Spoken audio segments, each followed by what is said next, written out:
Alright, I think we're live.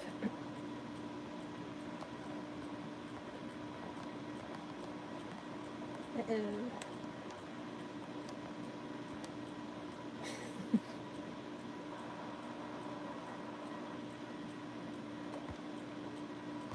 Oh, okay, cool. I think we're live.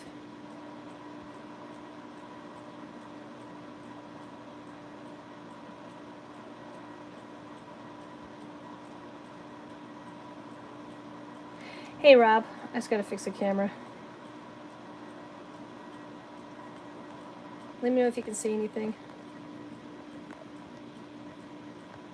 Uh-oh, I don't think it's gonna work. We're on a roll today getting stuff done. Oh, did you see it? Well, let me see if I can...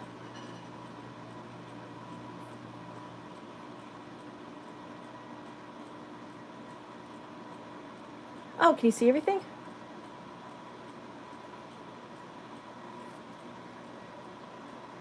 Yeah, that's what I'm trying to figure out. Hold on, give me a minute.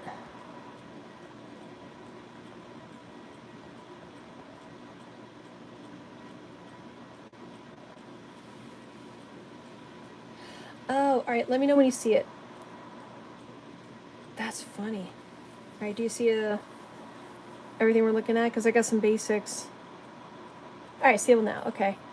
Long story short, I was going through some things getting organized, and I found a great video on the Sean Ryan show. A guy 4 months ago talking about famine.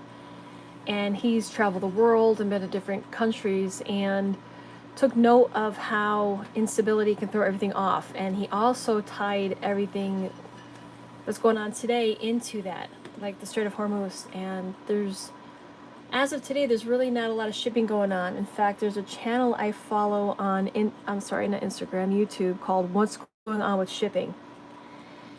And the thumbnail's like just the word shipping, it's like an anchor.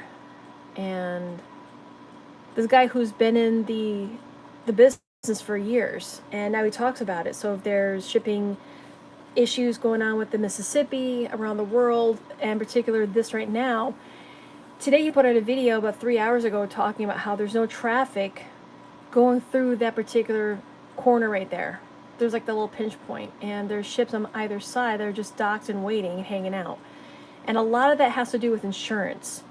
And he gave a great video talking about how insurance is like the livelihood of shipping when it comes to being able to move, being protected. And that Lloyd's of London was, I think, the primary insurance carrier for these ships. They said we're not covering it anymore because it's too expensive and too high risk. Trump came out not long after that saying we're going to cover the insurance now. So some department, I got to look more into this because I just learned about it yesterday, talked about how we're going to start covering the insurance for these shipping containers and vessels. Yes, Sal. So he's a great information about it. Just learned about this. Yep. Yeah.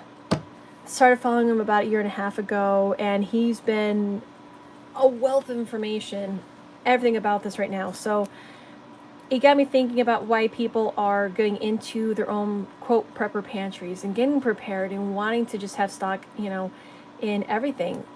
Think about over-the-counter medication, the basics, food, water, how to take care of yourself. Think back what we just went through 5 years ago and the instability we had with that. So this, along with everything else we talk about, stacking and just being prepared. Here, let me grab something. I just put this together a few days ago for our garden. We actually put some seeds together. So this is going to be what we're planting in our garden this year.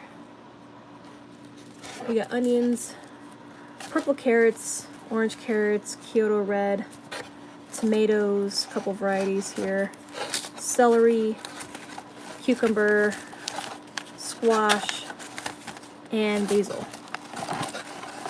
So this in a huge nutshell, on top of the berry bushes that we have, all the projects that we're working on, the fruit and nut trees, everything. So we talk about being self-reliant and giving yourself your own freedom. So I wanted to just go over some basics. I was watching these videos and I actually took some notes. The basics. Okay, we're talking long shelf life. I wanted to not just talk about shelf life, but something that's going to last you a long time.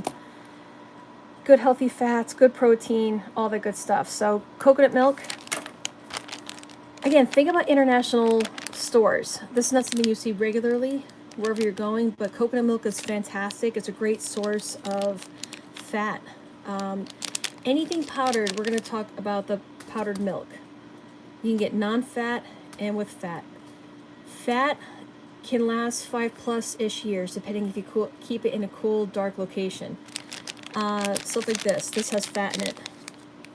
14 grams of fat, great carbohydrates, great energy. So this is going to give you something that's calorically dense, great for brain function and energy.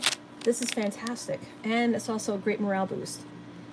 What else we have here? We have the powdered milk. We'll get to that in a moment. Let's see here. I took some notes here. Fantastic morale boost. Can last years. Oh, let me get the comments.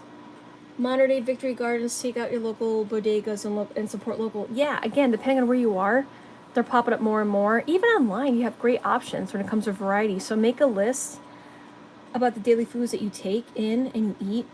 And the other trick is a lot of people buy things on sale, or they're going to try it and they never do try it, and they end up wasting their money and their space. So stock what you eat what you stock, rotate it, and try new recipes, and practice as if the power's out, practice as if you're camping, how would you cook it, how would you warm it, all the good stuff. Be very creative. Ghee. I had a jar somewhere floating around here. That's clarified butter. High fat, concentrated energy, fantastic. Lentils. Lentils is great. It's plant-based protein, so depending on what your dietary needs are, it cooks real fast, it's affordable to buy in bulk, and it has a great long shelf life. Mineral salt. I use a lot of salt in our cooking and other fermenting of foods, making your own fermented, think pickles and carrots and other needs. I've tried covering our meats and seeing how long we can preserve our own meat for just in salt. So putting it into practice, we've talked about it in discussions, read about it in our history books, how they would preserve meat. So, and then remember, people were paid in salt. They're worth their own weight in salt. So think back to the basics, like real fundamentals. Sea salt is fantastic. It's got minerals. Table salt that you get, like think restaurants, is really stripped. You want to go for the mineral-rich stuff. Take care of yourself and your health. Indefinite shelf life, electrolytes for stability, great for fermenting, preserving your meat, and a must for cooking and flavor. Powdered milk. We've talked about this a few times in the past, but I thought it was good to bring up again. This is very versatile, from babies to adults. Powdered milk, again, non-fat, it'll last you 25+ years. With the fat, like the coconut milk, you're talking 5-ish plus years. So again, rotate it, try it out, put it in a smoothie, try cooking with it, add it to some rice, really build up and bulk up your meals with flavor and some good source of calories and fat, and see how it works. Let's see here. Hey, how are you, Alex? Again, yeah, good information. Again, just think the basics. Maple syrup. Great energy source. Morale boost. It tastes fantastic. Long shelf life. The best way to buy it, and I've showed them in those little tiny jugs, is the smaller ones, because once you open up the maple syrup, you do have to refrigerate it. And another sweetener option is honey and molasses. Think morale boost, concentrated calories, great energy source, long shelf life. Honey, same thing. These two are fantastic. Local is best, especially if you have allergies. You're fantastic. Medicinal, no refrigeration for those two. So again, you have a lot of sweetener options. Honey, molasses. If you can make your own, God bless you. I've looked into it. That's a hell of a process. Again, just have these things on hand. Small jars, little jars. But for the maple syrup, definitely keep them small, because once you do open them, you have to refrigerate them. So have lots of little options. Canned meats, chicken, beef, tuna. Something I added last minute is vodka. And the great thing about vodka is it's medicinal. You can make your own tinctures with it as a base, and it's great for sterilization. So lots of options with vodka. Like, think the little bottles. So if you want to trade them or just have them on hand, portable, easy to carry. And getting back to what we said early on, eating what you store what you eat.